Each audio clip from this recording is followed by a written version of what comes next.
Bem-vindos, meus irmãos, minhas irmãs. Eu sou o Padre Marcos dos Santos e eu convido você desde já a dar o seu joinha, dar o seu like. E você está divulgando o nosso canal de evangelização.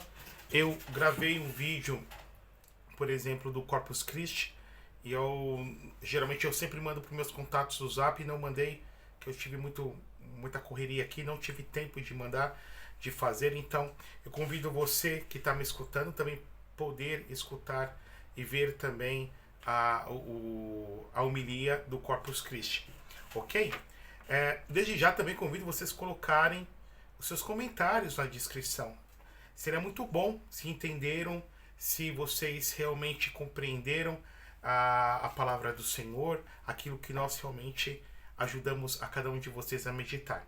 Então vamos ler o Evangelho do 12º domingo do tempo comum do ano C.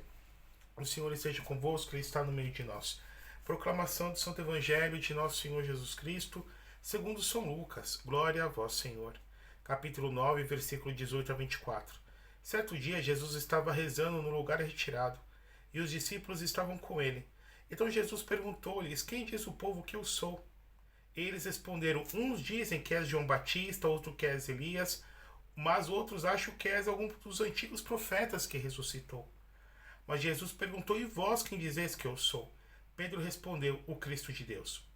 Mas Jesus proibiu-lhe severamente que contasse isso a alguém. E acrescentou: o Filho do Homem deve sofrer muito, ser rejeitado pelos anciãos, pelos sumos sacerdotes e doutores da lei, deve ser morto e ressuscitar no terceiro dia.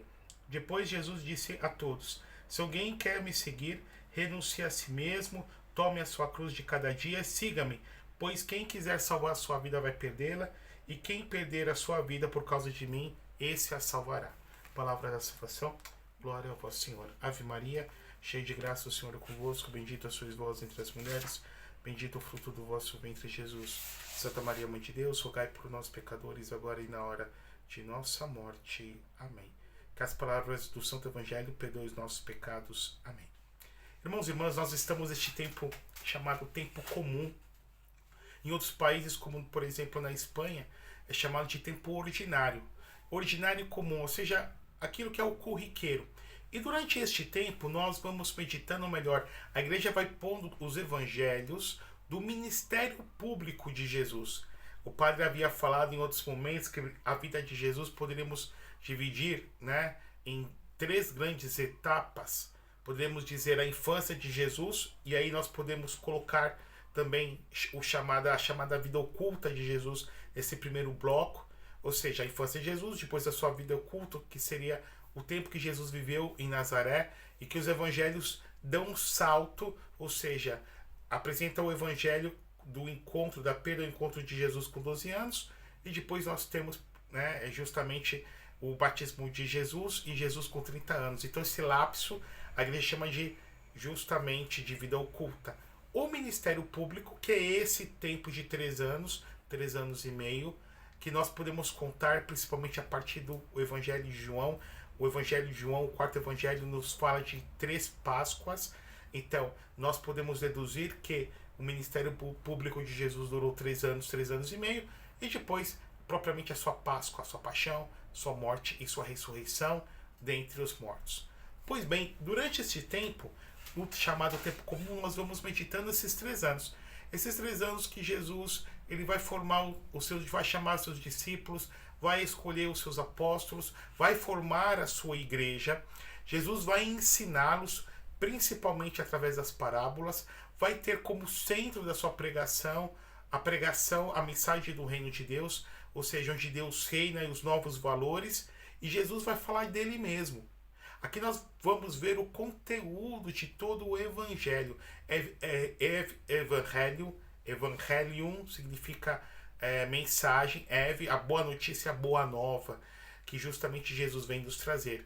E esse Evangelho, essa boa nova de Jesus, não é só a sua mensagem, mas é Ele próprio, do qual a mensagem e o mensageiro se confundem numa só unidade. E esse Evangelho que agora há pouco nós escutamos, é necessário que nós possamos entender todo o contexto do qual ele está inserido. Primeiramente, é muito interessante que essa cena que é chamada Confissão de Pedro, e o anúncio da paixão, nós vamos encontrar nos 3 evangelhos sinóticos. Agora há pouco o padre leu e a liturgia está nos apresentando o evangelho de Lucas, mas nós vamos encontrar também esse mesmo relato com uma variação em Mateus no capítulo 16 e em Marcos no capítulo 8. Daí que podemos entender que foi algo que marcou profundamente a igreja, marcou profundamente a memória dos discípulos, daqueles que estavam com Jesus.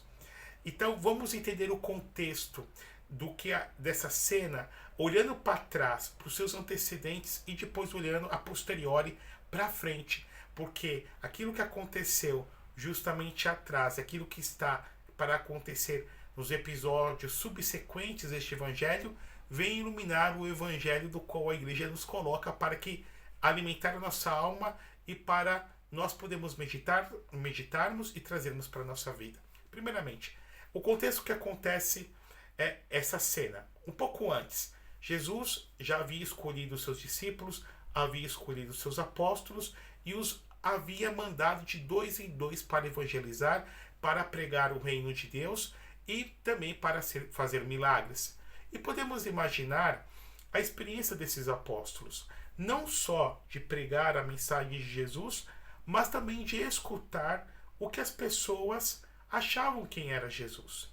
Podemos imaginar o diálogo, porque esses apóstolos ficaram hospedados na casa dessas pessoas, e o diálogo que havia, que se estabelecia, em que eles perguntavam quem era Jesus. E nesse diálogo de perguntar quem era Jesus, os apóstolos davam seu testemunho, mas ao mesmo tempo também eles escutavam as impressões daqueles que eram os contemporâneos de Jesus. Então temos essa primeira cena.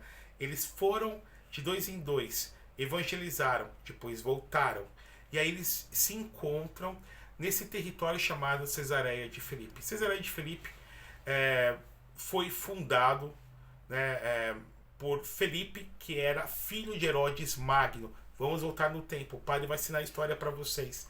O rei Herodes Magno foi o rei que representava o imperador romano Otaviano César Augusto, que estava em Roma, mas ele tinha seu títere, ele tinha seu representante, o seu capacho, porque o rei na verdade não mandava quase nada, na província da Judéia, o rei Herodes. Então quando Jesus nasceu e veio ao mundo, quem governava a Judéia era o rei Herodes.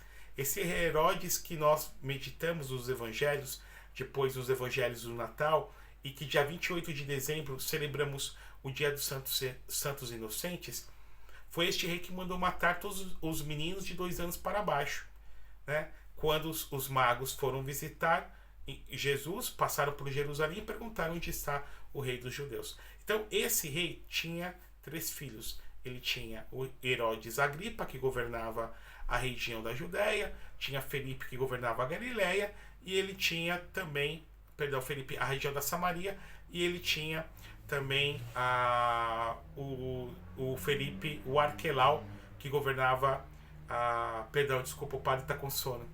Vamos voltar. Felipe e Samaria. Arquelau governava a Galileia.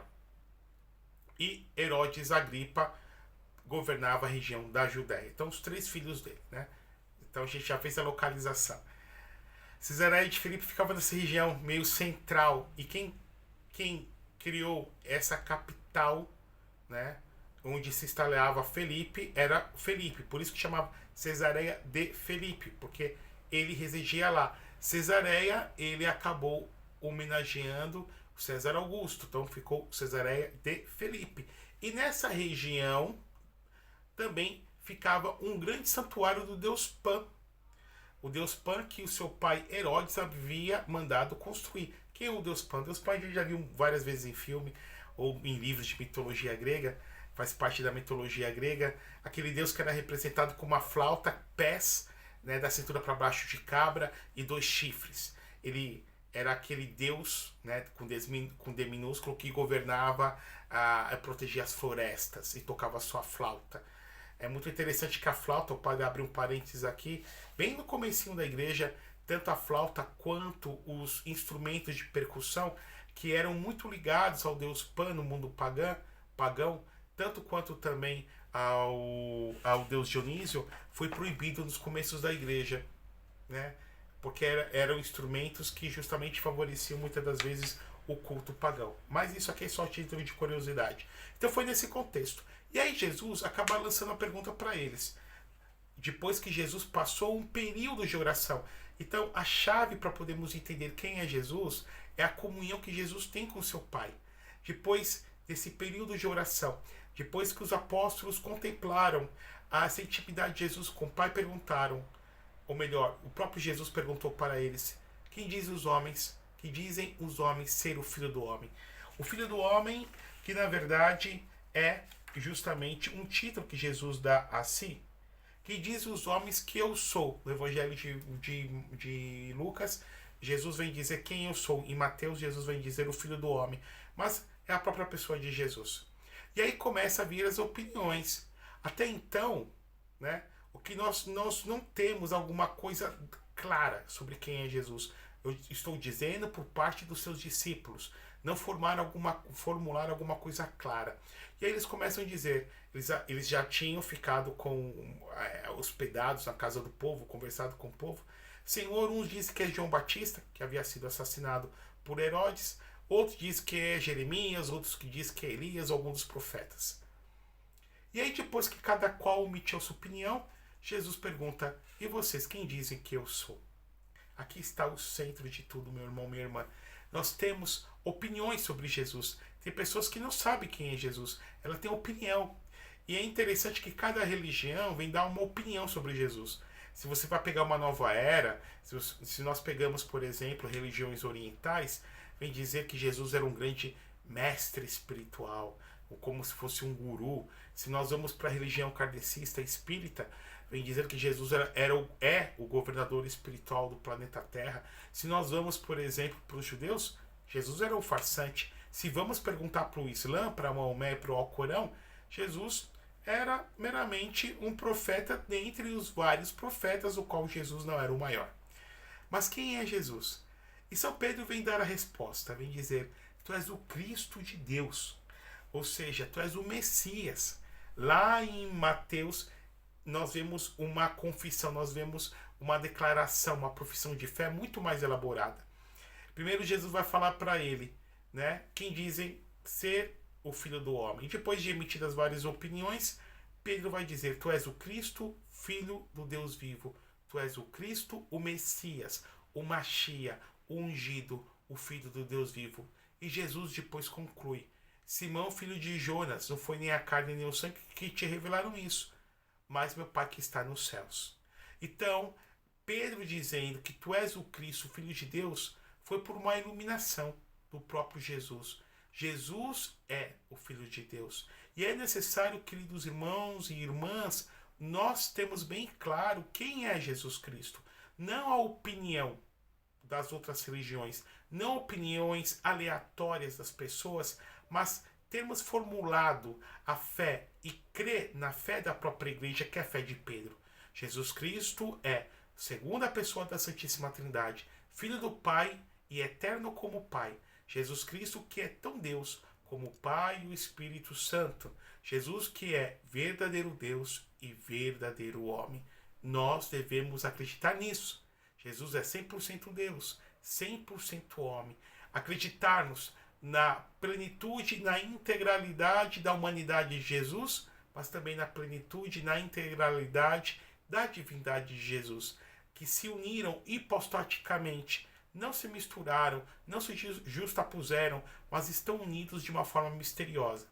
É necessário termos então essa fé, a fé da igreja. Mas aí depois vamos para um segundo plano. Quem é Jesus para você? Quem é Jesus para mim? Então nós devemos ter Jesus, irmãos e irmãs, primeiramente como nosso Senhor, sim. E ter Jesus como nosso Senhor é, ao mesmo tempo, eu me colocar como seu servo. Ter Jesus como Kyrios significa que a minha vida deve girar em torno de Jesus, orbitar. Assim como os planetas orbitam em torno do Sol, a minha vida deve girar em torno de Jesus. Jesus deve ser meu grande amor. Jesus deve ser meu único amor. Jesus deve estar no trono do meu coração, Jesus meu Senhor. Depois Jesus é meu Salvador. É Jesus que vem salvar-me da morte eterna depois que eu morrer, por meio da sua ressurreição, da sua morte e ressurreição. Jesus que vem salvar-me todos os dias dos meus pecados, das minhas quedas, das minhas misérias, das minhas baixezas. Jesus que vem salvar-me todos os dias. Jesus é o meu Salvador. Jesus é o meu Deus, a quem eu devo adorar. Mas Jesus também é o meu mestre, a quem eu, como discípulo, devo imitar. Que eu tenho que me esforçar para parecer-me com ele. E aqui se estabelece a relação do discípulo para com o mestre, que é uma relação diferente, por exemplo, de um aluno para com seu professor. Eu já fui professor, eu posso falar com propriedade o que é ser um professor. Nós professores, né, o padre tem que exercer seu munus docente de ensinar para o povo. O professor, ele dá aula, ele tem um conteúdo, ele tem uma carga programática para passar para o seu aluno, tem um cronograma, tem datas, tem que avaliar os alunos e ele tem que dar aula, geralmente numa instituição de ensino ou individualmente, mas tem hora para entrar, hora para sair. E tem, ao mesmo tempo, uma distância emocional dos seus alunos. Depois da aula, cada qual vai para sua casa. Mas a relação do mestre com o discípulo é diferente. Não é meramente um conteúdo a ser ensinado, mas um estilo de vida a ser vivido. Aí nós também somos chamados a darmos este passo de relacionamento com Jesus. E aí, justamente quando Pedro vem dizer que Jesus é o Filho de Deus, lembra que o padre falou, olharmos para trás, mas olharmos para frente, adiante. Nós temos a cena da transfiguração, porque lá no Monte Tabor, na transfiguração, Jesus, no piscar de olhos, mostra para os seus discípulos o vislumbre e o fulgor da sua divindade. Ele é verdadeiramente Deus e verdadeiramente homem. E Jesus depois continua, porque o Filho do Homem deve sofrer muito, ser rejeitado pelos anciãos, pelos sumos sacerdotes e doutores da lei, deve ser morto e ressuscitar ao último dia. Adoramos um Deus que foi crucificado. E Jesus vem anunciar isso para eles. Vem anunciar que ele vai ser rejeitado. E como isso acontece ao longo dos séculos, isso é um mistério, porque também os santos, também quanto mais nós somos de Deus, isso acontece muito. Quanto mais somos de Deus, vamos ter o mesmo destino de Jesus, a cruz, a rejeição, a perseguição. É muito interessante quando uma pessoa morre com fama de santidade, quando se abre o processo, quando sai do nível diocesano, quando vai para a Cúria Romana, uma das perguntas que se fazem aqueles que são responsáveis pela canonização é: o candidato a santo tem inimigos? O candidato a santos tem pessoas que o perseguiram? O candidato a santo sofreu a chamada contradição dos bons? E se a resposta for não, já para-se o processo. Porque o grande sinal da santidade, o grande sinal de sermos de Deus é a perseguição. Jesus continua que se alguém quer me seguir, você quer seguir Jesus? Eu quero segui-lo. Renuncie a si mesmo. Renuncie o seu ego, renuncie o seu egoísmo. Tome sua cruz. E a cruz aqui significa as contradições, os sofrimentos que todos nós passamos no nosso dia a dia. E Jesus continua: siga-me. Pois quem quiser salvar a sua vida, vai perdê-la. Mas quem perder a sua vida por causa de mim, a salvará. Então, o critério de perder e de ganhar a vida é Jesus. Se eu perco a minha vida por Jesus, como uma vela que para iluminar, eu tenho uma velinha aqui. Então, à medida que a vela ela vai se consumindo, ela ilumina. E à medida que ela ilumina, ela se consome. Então, assim deve ser a nossa vida. Um grande exemplo daquilo que vem significar uma vida consumida por amor a Jesus é justamente as rosas, né? Tem até um livro do Humberto Eco que virou filme chamado O Nome da Rosa. A rosa que foi trazida lá do mundo árabe, no Oriente Médio, e depois entrou na Europa. E a rosa que foi símbolo do amor, né? Então a rosa, ela para perfumar, ela morre. Então à medida que ela perfuma, quando ela abre suas pétalas à luz do sol, ela, ao perfumar, simultaneamente ela vai morrendo.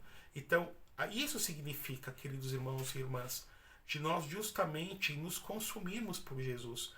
E pelo contrário, à medida que eu me fecho, que eu levo essa vida egoísta, eu vou me encontrar a condenação. eu vou encontrar a perdição. À medida que eu me consumo por amor a Jesus, por amor a meus irmãos, que eu anulo meu egoísmo, eu vou encontrar a salvação. Como dizia o Dom Helder Câmara, que devemos ser como aquelas árvores frondosas, perfumadas, que mesmo com o golpe do machado que a fere para derrubar, ela perfuma, ela emite, ela acaba derramando seu perfume. Assim também devemos ser nós, justamente com as dores da vida. Portanto, é necessário de nós termos bem presentes a dimensão da cruz. Fuja do pregador, seja padre, seja pastor, que vem anunciar para vocês só uma vida de vitórias. Não, nós vamos encontrar cruzes, porque esta vida é um vale de lágrimas.